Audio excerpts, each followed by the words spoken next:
হাদিসে এসেছে যে তিনজন ব্যক্তি রাস্তা চলতেছেন, রাস্তা চলতে চলতে ঝড় বৃষ্টি শুরু হয়ে গেছে। এখন ওই পাশে একটা গুহা, এই গুহার মধ্যে তিনজন প্রবেশ করলেন। আকাশ থেকে ওপর দিক থেকে ঝড় তুফানের আঘাতে একটা পাথর এসে এই গুহার মুখে আটকে গেছে। তখন তিনজন ব্যক্তি ওই গুহার মধ্যে চিন্তা করতেছে, আমরা এমন গুহার মধ্যে আটকে গেছি, পাথর দিয়ে তো মুখটা বন্ধ হয়ে গেল, আজকে আমরা এখানেই মরে যাব, আমাদের বাঁচার আর কোনো সুযোগ নেই, কিভাবে আমরা বাঁচবো? আমরা চিৎকার করলে কেউ শুনবে না। এখন আমরা জীবনে যতটুকু আমল করেছি, নেক আমল করেছি, এই নেক আমলের দোহাই দিয়ে আল্লাহর কাছে ধর্ণা দেই, আল্লাহর কাছে দোয়া করি, দেখি আল্লাহ রাব্বুল আলামিন আমাদের ডাকে সাড়া দেয় কিনা। বলেন সুবহানাল্লাহ। প্রথম ব্যক্তি বললেন, আল্লাহ, আমার বাসায় একজন রাখাল ছিল, একজন কর্মচারী ছিল, এই কাজের মাইনে না নিয়েই সেই চলে গেছে বাসা থেকে। মালিক, আল্লাহ, আমি তার মাইনে থেকে একটা ছাগল কিনে রেখেছিলাম, এই একটা ছাগল থেকে অনেকগুলো ছাগল হয়ে গেছে। অনেক দিন পর এই রাখালটাকে আমি পেলাম। এই রাখালটাকে বললাম, বাবা, তুমি তো আমার বাসায় কাজ করতেছিলে, কাজের মাইনে না নিয়ে চলে গেছো, এই যে তোমার বিশাল ছাগলের দল, এই ছাগলের দলগুলো তুমি নিয়ে যাও।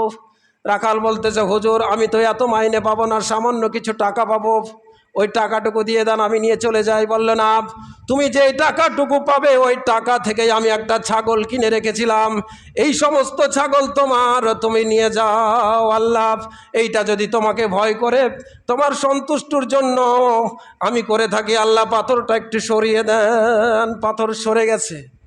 এটা কি সাধারণ কোনো আমল? এটা সাধারণ আমল মনে করতেছেন? অনেক বড় নেক আমল। আমরা তো শুধু নামাজ, রোজা, হজ, যাকাত এতটুকুর মধ্যেই সীমাবদ্ধ, অন্য কোন নেক আমলের দিকে আমাদের চোখ পড়ে না।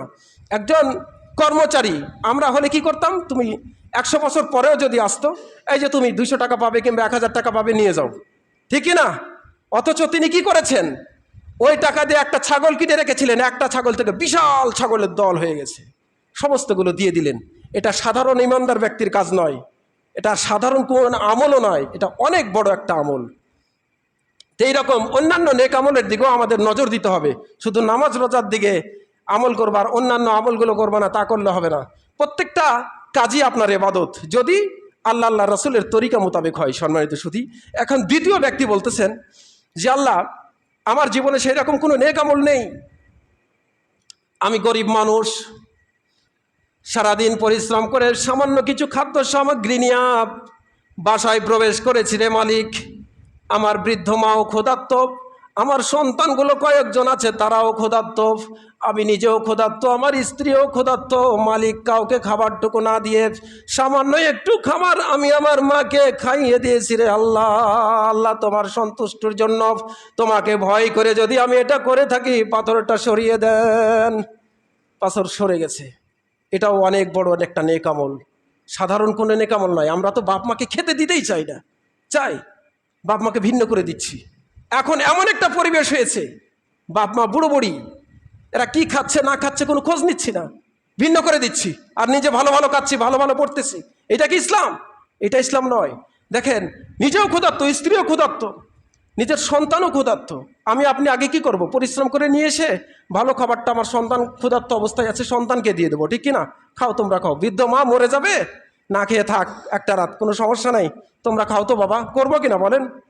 অবশ্যই করব। এটা অনেক বড় নেক আমল, সাধারণ কোনো ব্যক্তির কাজ নয় এটা।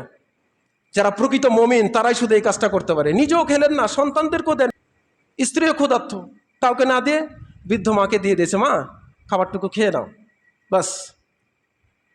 আল্লাহ তার ডাকে সাড়া না দিয়ে পারে? আল্লাহ ডাকে সাড়া দিলেন, পাথর সরে গেল। কেন? আল্লাহকে ভয় করে তারা নেক আমলগুলো করেছিল, আর আমাদের ভিতরে আল্লাহর ভয় নেই। তৃতীয় ব্যক্তি, শেষ আলোচনা।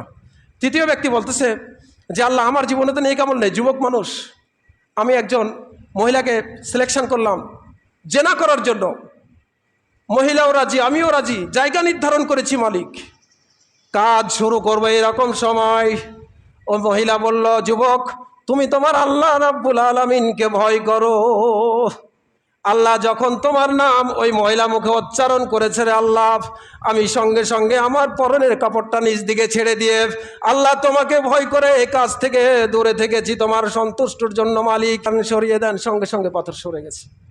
কোনো যুবক মানুষ পারবে যে জেনার কাজ হবে, ছেলেও রাজি মেয়েও রাজি, জায়গাও সব ওপেন, কাজ শুরু হবে, এরকম সময় ওই জায়গা থেকে সরে আসা কি চারটিখানিক কথা? কখনোই পাকাপোক্ত মমিন ইমানদার না হলে এই কাজ থেকে সরে আসা সম্ভব নয়। তা আল্লাহকে ভয় করে, আল্লাহ তোমাকে ভালোবেসে তোমাকে ভয় করে এই কাজ থেকে সরে এসেছি, পাথরটা সরিয়ে দেন। পাথর সরে গেল। তো এইরকম আল্লাহকে ভয় করে আমাদের জীবনটা পরিচালিত করতে হবে, তাহলেই আপনি মমিন মুসলমান হতে পারবেন না। আল্লাহ বলেছেন কি, আত্মসমর্পণকারী মুসলমান না হয়ে মৃত্যুবরণ করো। আল্লাহ রসুল হাদিসে রিপোর্ট করেছেন যে তুমি ততক্ষণ পর্যন্ত মমিন মুসলমান হতে পারবে না যতক্ষণ পর্যন্ত তোমার দ্বারা তোমার ভাই নিরাপদ না হবে। আমার দ্বারা আমার ভাই যতক্ষণ পর্যন্ত নিরাপদ না হবে ততক্ষণ পর্যন্ত আমি মমিন মুসলমান হতে পারবো না। কিভাবে আমার ভাই আমার দ্বারা নিরাপদ হচ্ছে? আমি নিজেকে মুসলমান দাবি করতেছি, অথচ আমি খাদ্যে ভেজাল দিয়ে আমার ভাইয়ের ক্ষতি করতেছি। আমি নিজেকে মুসলমান দাবি করতেছি, অথচ মাল এই ব্যবসায়িক মানুষ সম্পদ স্টক করে নিয়ে সম্পদের দাম বাড়িয়ে দিয়ে আমার গরিব ভাইদেরকে কষ্ট দিচ্ছি। আমি নিজেকে মুসলমান দাবি করতেছি, অথচ মিথ্যা সাক্ষী দিয়ে আমি আমার ভাইকে জেলে ভরে দিচ্ছি, মিথ্যা সাক্ষী দিয়ে আমার ভাইকে ফাঁসিতে ঝুলিয়ে দিচ্ছি। আমি নিজেকে মুসলমান দাবি করতেছি, অথচ আমার ভাইকে ফাঁকি দিয়েছি, আমার বোনকে ফাঁকি দিয়ে আমি সম্পদগুলো নিজের নামে লিখে নিচ্ছি।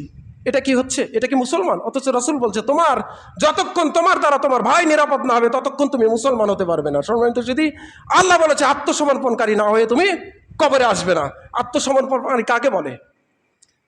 আপনার জীবন যৌবন অর্থ সম্পদ যা কিছু আছে সব কিছু আল্লাহর রাস্তায় সঁপে দিয়ে নিজেকে আত্মসমর্পণ করতে হবে। এইটা হচ্ছে মুসলমান। আল্লাহকে ভয় করে, আল্লাহকে ভালোবেসে মহব্বত করে আল্লাহর আদেশ নিষেধগুলো পালন করলেই আপনি প্রকৃত মুসলমান হতে পারবেন। আপনি জান্নাতি হয়ে যাবেন। আল্লাহ রাব্বুল আলামিন আপনাকে ভালোবেসে মহব্বত করে তার সঙ্গী বানিয়ে জান্নাতের ব্যবস্থা করে দিবে। সুবহানাল্লাহ। সম্মানিত সুধী, আলোচনা শেষ করছি, সময় শেষ।